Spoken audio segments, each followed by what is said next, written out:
Sindicato Mexicano de Electricistas informa. Toca el turno al Sindicato Mexicano de Electricistas en voz de Martín Esparza y de Humberto Montero.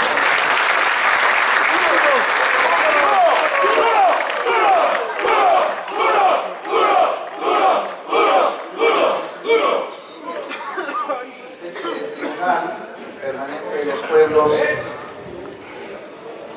tiene el propósito de visibilizar las luchas de los trabajadores en situación precaria, las formas en cómo se violentan sus derechos fundamentales, humanos y laborales. Por eso es que aquí, se podrán dar cuenta, hay trabajadores con diferentes trabajos, con diferentes experiencias, pero al final de cuentas todos nosotros, los que estamos aquí de este lado y los que estamos de aquel lado, somos trabajadores que debiéramos entender que nuestra situación particular no nos define como clase social, nos podrá definir como un gremio, pero la definición de clase social tiene que ver con la generalización de las experiencias y las situaciones que como clase social estamos viviendo en el marco de la imposición de un proyecto de libre mercado asociado en forma subordinada a los Estados Unidos de Norteamérica. Y todo obedece a la necesidad del capital de sostener su tasa media de ganancia, todo obedece a la necesidad del imperialismo de contar con una reserva energética que le garantice el dominio del mundo. Entonces es importante que nosotros vayamos más allá de sentirnos como de un gremio y que entendamos que lo que estamos escuchando aquí nos compete como trabajadores, como clase social, y en esa misma medida tengamos la posibilidad de responder como clase. Visibilizar entonces la problemática de los trabajadores es uno de los objetivos del Tribunal Permanente de los Pueblos. Otro objetivo que también se está dando en forma real es que al conocernos, al conocer nuestra problemática, al hacer empatía con el sentimiento de opresión que hemos escuchado en boca de unos y otros de los ponentes, también podamos ir articulando nuestras luchas, nuestras resistencias. Y ese es otro objetivo del Tribunal Permanente de los Pueblos que creemos que se está logrando, porque en las 7 audiencias del Tribunal Permanente de los Pueblos, los sujetos sociales que hacen uso de la palabra para denunciar los casos de opresión en el campo, en la ciudad, en la migración, en el género, etcétera, etcétera, también tienen la posibilidad de ir articulando una sola lucha de resistencia a nivel nacional. Y el otro elemento que queremos destacar del tribunal es que el tribunal es un tribunal internacional que desde el 2011 está juzgando al Estado mexicano. Y los trabajadores que somos víctimas del Estado mexicano, de esto que llaman desviación del poder, en el sentido que el Estado mexicano debiera ser el garante de del respeto y práctica de los derechos humanos, que el Estado mexicano debiera proteger a los derechos humanos, que el Estado mexicano debiera promover los derechos humanos, y lo que estamos escuchando en boca de las 7 audiencias del Tribunal Permanente de los Pueblos es que el Estado mexicano es contrario a la garantía, a la protección y promoción de los derechos humanos en nuestro país. El Estado mexicano es violador de los derechos humanos fundamentales, y en el caso particular de los trabajadores de los derechos humanos, como ya sucedió en una reforma constitucional en 2011 en nuestro país, los derechos laborales son considerados ya derechos humanos, y en ese sentido tenemos que hacer la defensa. El caso del Sindicato Mexicano de Electricistas es un caso emblemático, porque aquí el el Estado actúa confabulado en todas sus estructuras de poder legislativo, judicial y ejecutivo para intentar exterminar a un sindicato democrático con la finalidad de hacer avanzar su proceso de apertura al libre mercado del sector energético. Es la dimensión de un golpe de Estado en contra de un sindicato que va a cumplir 100 años y que en sucesivas ocasiones se opuso mediante la lucha social, mediante la movilización a la privatización del sector eléctrico nacionalizado en nuestro país.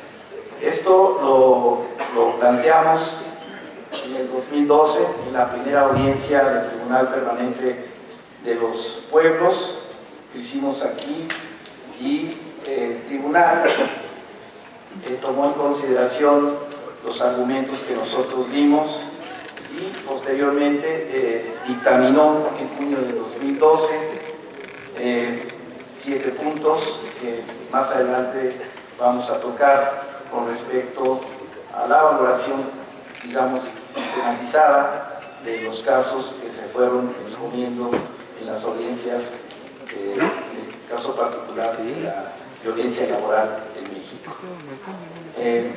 Aquí se menciona que uno de los aspectos que da origen a esta actitud violenta del Estado mexicano en contra de los trabajadores y sus organizaciones democráticas independientes es el hecho de que el Estado mexicano asume como tarea fundamental en el terreno económico la desregulación de las relaciones económicas en México, la apertura a las inversiones, al libre comercio, la privatización de las empresas públicas, y se menciona como un dato contrastante que en los años 80 el Estado mexicano tenía intervención en 45 ramas de la industria nacional y poseía 1.155 empresas paraestatales. Para 1988, al término del sexenio de Miguel de la Madrid y el inicio del sexenio de Carlos Salinas de Gortari, la participación del Estado en ramas de la economía se había disminuido prácticamente a la mitad, y de las 1.155 empresas paraestatales que estaban bajo su custodia, solamente quedaban 412 empresas. Y nos tocó vivir en esa época la privatización de los bancos, la privatización de las telecomunicaciones, de teléfonos de México, la privatización de las empresas metalmecánicas, metalúrgicas, y fue de las minas también, y fue, digamos, la primera oleada privatizadora en nuestro país. Posteriormente vino la privatización de las carreteras, de los puertos, aeropuertos, y los comienzos de lo que conocimos aquí como la privatización furtiva del sector eléctrico, con las modificaciones secundarias en 1992 por Carlos Salinas de Gortari, que ya para entonces permitió la inversión privada en el área de generación dentro de la industria eléctrica nacionalizada, y así sucesivamente hasta llegar a lo que hoy conocemos como la reforma laboral, que, como ya se explicó por los compañeros del FAT, viene a legalizar formas de explotación que se venían ya instrumentando en forma directa en los centros de trabajo, fabriles e industriales, y que hoy se convierte en una forma de estandarización del trabajo precario en nuestro país. Y finalmente la reforma energética, que una vez que pudieron, mediante este golpe confabulado del Estado mexicano en contra del ESME, quitar a un actor social de la resistencia mediante la extinción de la fuente de trabajo, Luz y Fuerza del Centro, y el golpeteo mediático y político en contra del sindicato, digamos, crear condiciones políticas para hacer avanzar su reforma privatizadora. Se menciona también aquí que el Estado mexicano es violatorio a los convenios de la Organización Internacional del Trabajo. Nosotros somos parte de un caso particular de violaciones a la libertad sindical, al convenio 87 de la OIT, porque ustedes recordarán el comienzo del conflicto se inicia con la negativa de la toma de nota a nuestra elección democráticamente electa. Hay un convenio internacional que dice que los gobiernos, los estados deben ser respetuosos de la autonomía de los sindicatos, que los sindicatos tienen potestad sobre las formas de renovación de sus directivas, de que el Estado no debe intervenir en los procesos, y aquí en México vimos todo lo contrario. Vimos cómo el gobierno de Felipe Calderón gastó millones de pesos para cooptar dirigentes sindicales como el Marrano Muñoz, cómo le dio recursos económicos para comprar votos, y aún así, con todo el apoyo del Estado mexicano, nosotros sabemos que ganamos el proceso electoral. Pero no bastó ganar el proceso electoral, porque de inmediato el Estado intervino en el conflicto interno del sindicato, no reconociendo a nuestra directiva, no reconociendo a nuestro compañero secretario general Martínez Barza, y dejando en la indefensión jurídica a toda la organización. Esto sirvió como pretexto para que los traidores a la organización sostuvieran la tesis de que ya no había nada que hacer, que lo que tenían que hacer los trabajadores era irse a liquidar y no resistir. Sin embargo, un núcleo importante de los que estamos aquí reunidos decidió hacer caso omiso a la campaña mediática de linchamiento, a los ofrecimientos del Estado de prometer a quienes se liquidaran empleo en Comisión Federal de Electricidad, una especie de soborno también con el bono, coquetear las liquidaciones con la intención de que hubiera una desbandada del sindicato. Y si bien es cierto que 28,000 trabajadores electricistas se fueron a liquidar, también es cierto que 16,599 compañeros y compañeras se quedaron a resistir hasta el momento, evitando la disolución forzosa de nuestra organización. Las juntas de conciliación y arbitraje es otra parte del andamiaje de opresión del Estado mexicano. Están controladas por los patrones y también por los líderes de los sindicatos corporativos patronales, que se encargan de hacer de la Junta de Conciliación y Arbitraje un verdadero viacrucis para los trabajadores que por necesidad tienen que acudir a estas juntas, que son tratados con desprecio y que cuando van en forma individual, pues prácticamente tienen perdida la batalla. Sabemos también que la Junta Federal de Conciliación y Arbitraje emitió el 10 de agosto de 2010 un laudo que decía que las relaciones individuales y colectivas de trabajo entre Luz y Fuerza del Centro y el Sindicato Mexicano de Electricistas estaban liquidadas, estaban concluidas, y que ya no existía el contrato colectivo de trabajo. Eso dio lugar a una contrademanda del sindicato, a un amparo, que bueno, conocemos que llegó al Tribunal Colegiado del Circuito en materia de trabajo, que el colegiado dijo que el sindicato tenía razón, que se habían violado nuestros derechos laborales, y que condenaba al gobierno mexicano a la reinstalación en Comisión Federal de Electricidad. Sabemos también que después, como parte de este andamiaje de opresión, la Suprema Corte de Justicia de la Nación revocó el amparo para decir que la Junta Federal de Conciliación y Arbitraje, en su laudo del 10 de agosto, tenía razón. Y estamos viendo también que uno de los aspectos que se implementaron en nuestro caso fue el convenio 98 de negociación colectiva de la Organización Internacional del Trabajo. Nos queda claro que antes de la imposición de la reforma laboral se veía que los contratos colectivos como el nuestro debieran ser extinguidos, porque lo que sucedió unos meses después, a finales de 2012, fue la aprobación de la reforma laboral, que prácticamente viene siendo como la antítesis de una contratación colectiva que protege a los trabajadores. Nadie mejor que nosotros puede entender ahora, después de 5 años de lucha, cuál es el grado de dependencia de nuestras vidas con respecto al trabajo, con respecto a la protección de un contrato colectivo como el que tenemos en Luz y Fuerza del Centro. Entonces, esta también fue una violación al convenio 98 de la OIT, acabar con un contrato colectivo que es emblemático para México y para América Latina.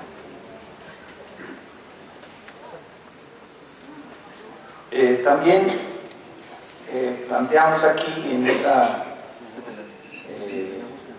exposición de hechos que hicimos en la primera audiencia laboral, que los trabajadores fuimos sujetos de una campaña de criminalización por parte de los medios de comunicación, que esta generó un daño moral, un daño incluso psicológico de muchos trabajadores, porque fuimos tratados como escoria de la sociedad, como una organización prácticamente criminal, el Sindicato Mexicano de Electricistas, por los medios de comunicación que por diferentes medios justificaron las medidas tomadas por Felipe Calderón en este intento de desaparecer al Sindicato Mexicano de Electricistas. En su conjunto son todas estas violaciones a nuestros derechos humanos. Nosotros acudimos eso también es nuevo en la audiencia, mencionar que el Sindicato Mexicano de Electricistas acudió a la Comisión Interamericana de Derechos Humanos después de que la Suprema Corte de Justicia revocó el amparo que nos daba el derecho a la sustitución patronal, al cobro de los salarios caídos, al reconocimiento del tiempo de servicio en la resistencia para los trabajadores que no se liquidaron, y que la Comisión Interamericana de Derechos Humanos hasta el momento no ha emitido un dictamen con respecto a la admisibilidad de nuestra queja. Esto es un elemento que nosotros acabamos de denunciar en una comparecencia que hubo aquí de la Comisión Interamericana de Derechos Humanos, de los derechos económicos, sociales y culturales de los pueblos, a donde advertimos de que los procedimientos para la calificación de una queja como la nuestra son retardados, incluso por años, ¿no? Lo que también permite que el daño hecho a las víctimas, en este caso a los trabajadores, se pueda prolongar de forma indefinida, porque nosotros ahora somos sujetos de la discriminación laboral. Los trabajadores que venimos de Luz y Fuerza del Centro, agrediados al Sindicato Mexicano de Electricistas, difícilmente podemos encontrar un empleo porque de inmediato somos señalados, somos, en el caso de haber burlado, ¿no?, los mecanismos de filtración, una vez adentro, pues también los trabajadores son despedidos de forma inmediata por tener el antecedente de ser trabajadores de Luz y Fuerza del Centro y miembros del Sindicato Mexicano de Electricistas. Esta situación pudo haber sido definitiva, pudo haber sido letal, pero afortunadamente nuestra organización tuvo la capacidad para repeler el golpe, para levantarse, para reconstruirse en la resistencia, y actualmente pues estamos en una negociación con el gobierno mexicano en función de poder alcanzar la recuperación de nuestros empleos en México. Son los aspectos que yo quiero tocar de mi parte, la actualización de lo que dijimos en el 2012 a lo que hoy estamos viviendo después de 2 años, 2014. Y el secretario general Martín Esparza hará una ampliación también sobre esos mismos aspectos de actualización de nuestro caso. Muchas gracias.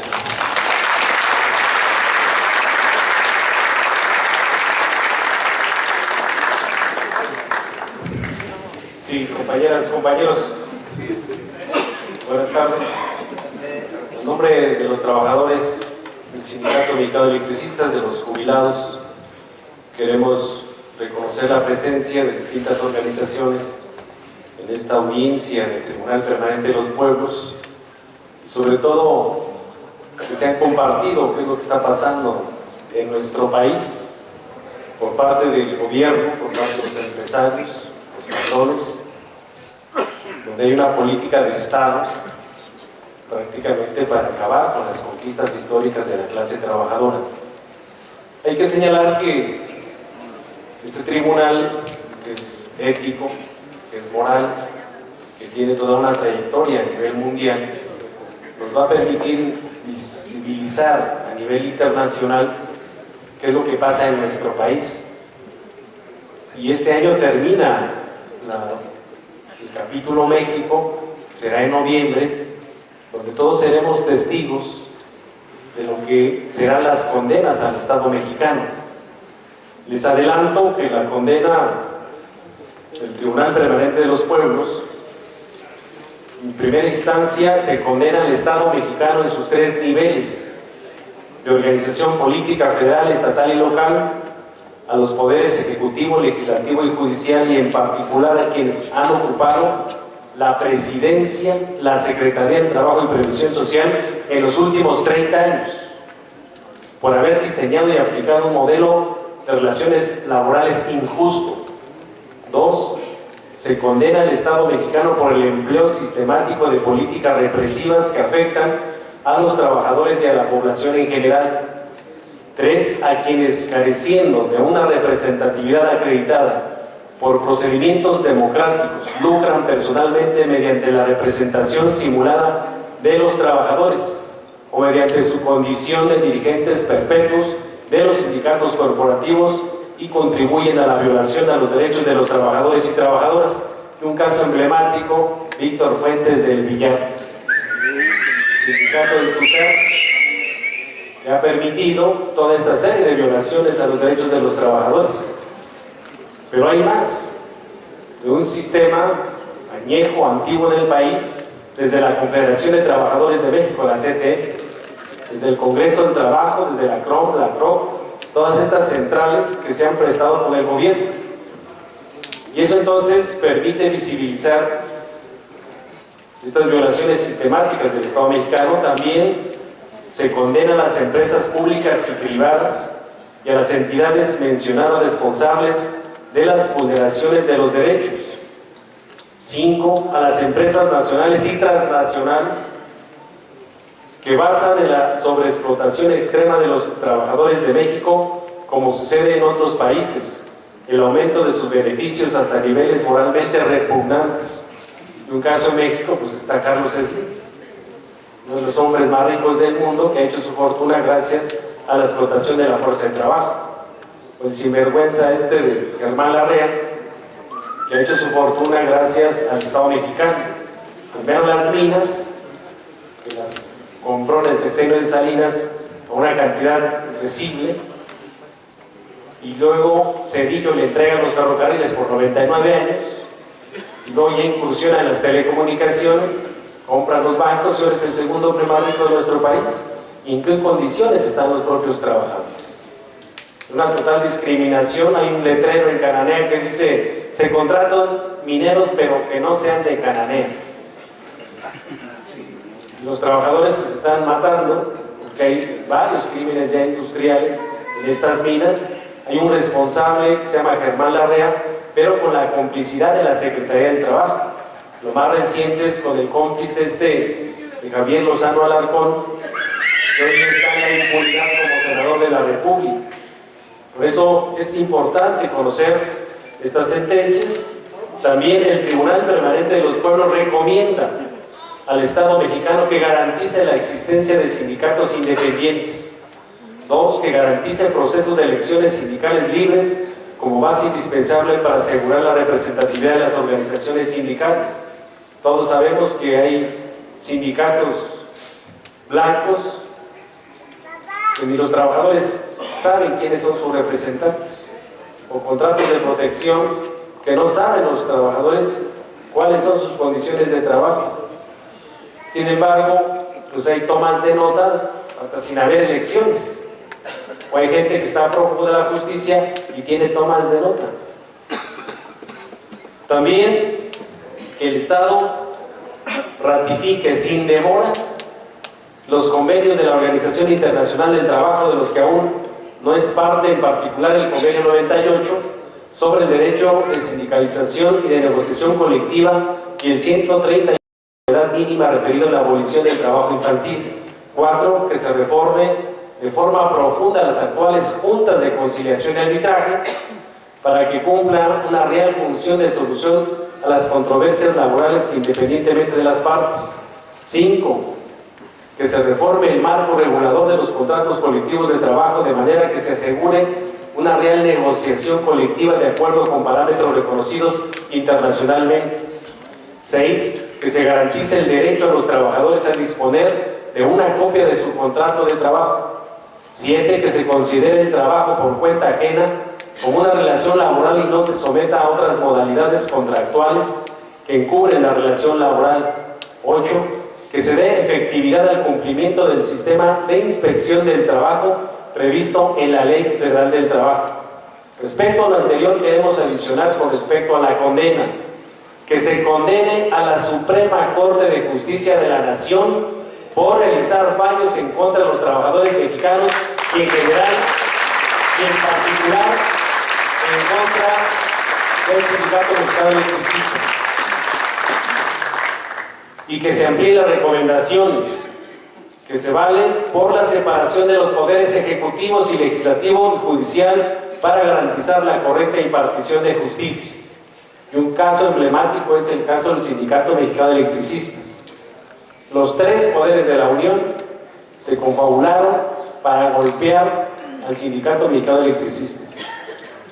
Lo instruye el Ejecutivo, lo avala el Legislativo y también se subordina a la Suprema Corte a fallos contrarios al interés constitucional y legal de todos los trabajadores.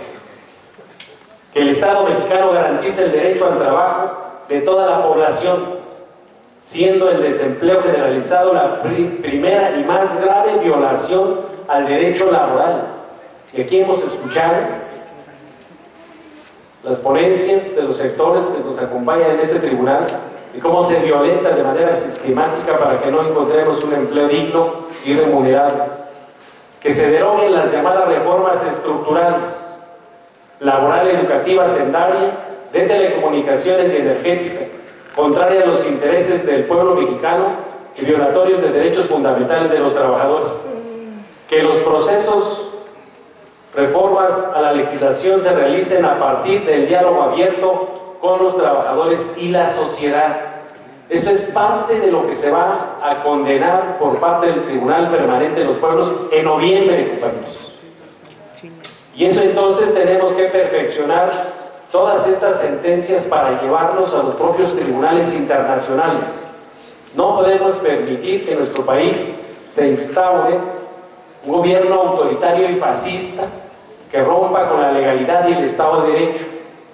Dejar esto así, entonces para las futuras generaciones, pues el futuro será incierto. Hoy por eso reconocemos que en este Tribunal Permanente de los Pueblos se avance en esta audiencia temática que es violación a los derechos laborales. Y queremos decir que los electricistas vamos a continuar en nuestra lucha. Nos han señalado de ignorantes y dogmáticos. Tal vez podamos ignorar algunas cosas, pero jamás vamos a traicionar a nuestra patria, compañeros, y vamos a mantener nuestra lucha hasta alcanzar la victoria. Y me van a decir que somos fuertes y que somos necios. Pues sí, ayer les metimos otro amparo en contra de las reformas que aprobó el Congreso de la Unión.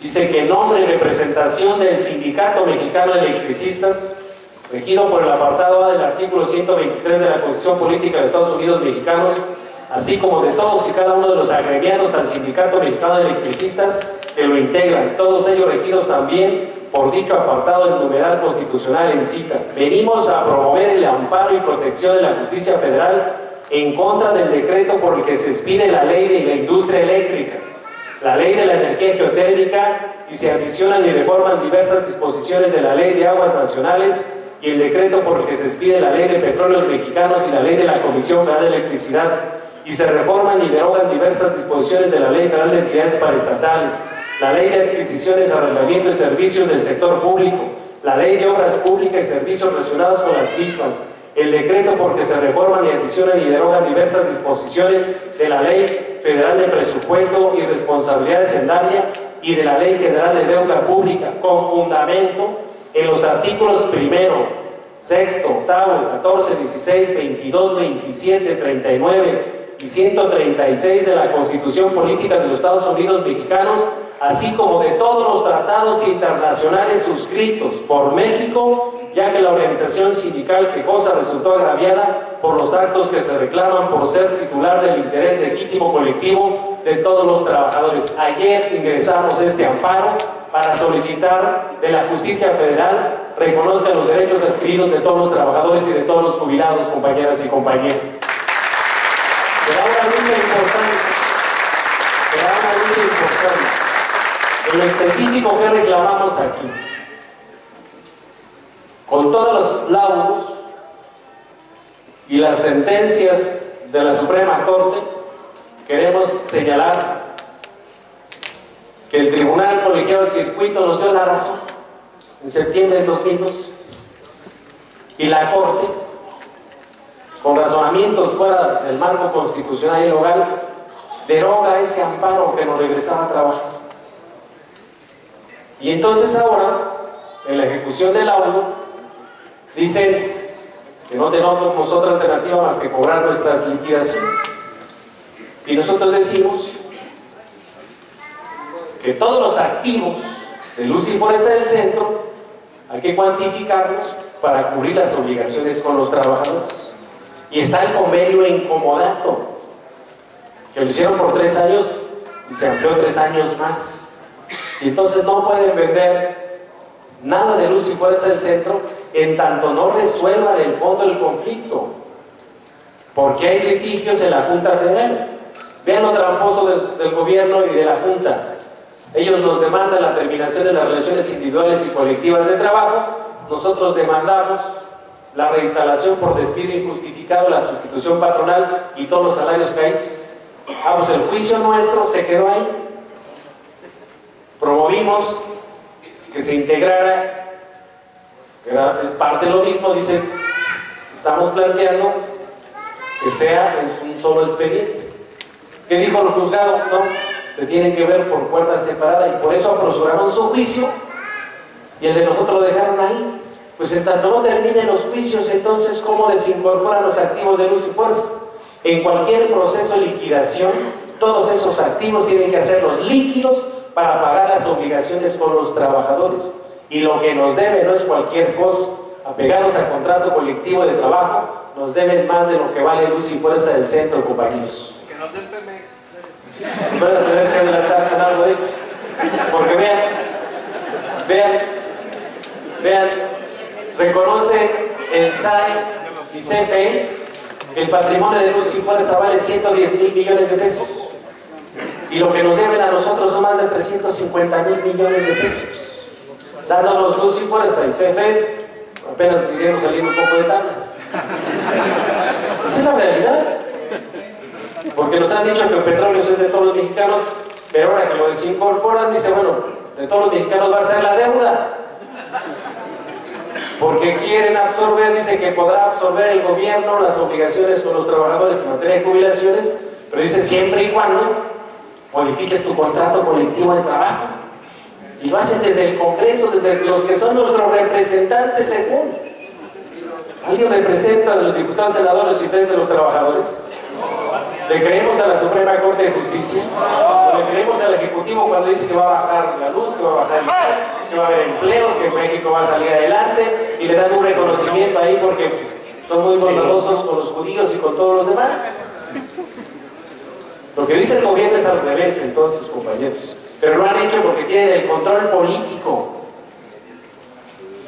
Y entonces nosotros sí hay que continuar en la parte jurídica, sí hay que ir al Tribunal Permanente de los Pueblos, hay que sentencien al Estado mexicano, enderezar las denuncias a los tribunales internacionales, pero sobre todo hacer el trabajo político nosotros aquí en nuestro país. Y hoy lo que hace el Tribunal Permanente, que queremos reconocer el esfuerzo que han hecho los del Tribunal Permanente para estar a lo largo de más de 2 años acá conociendo y viendo todas las temáticas y recorriendo todo el país, sus sentencias nos van a servir. Por lo que está haciendo el tribunal es podernos articular todos los sectores que tienen el valor y que están asumiendo el compromiso histórico de defender los derechos de los trabajadores.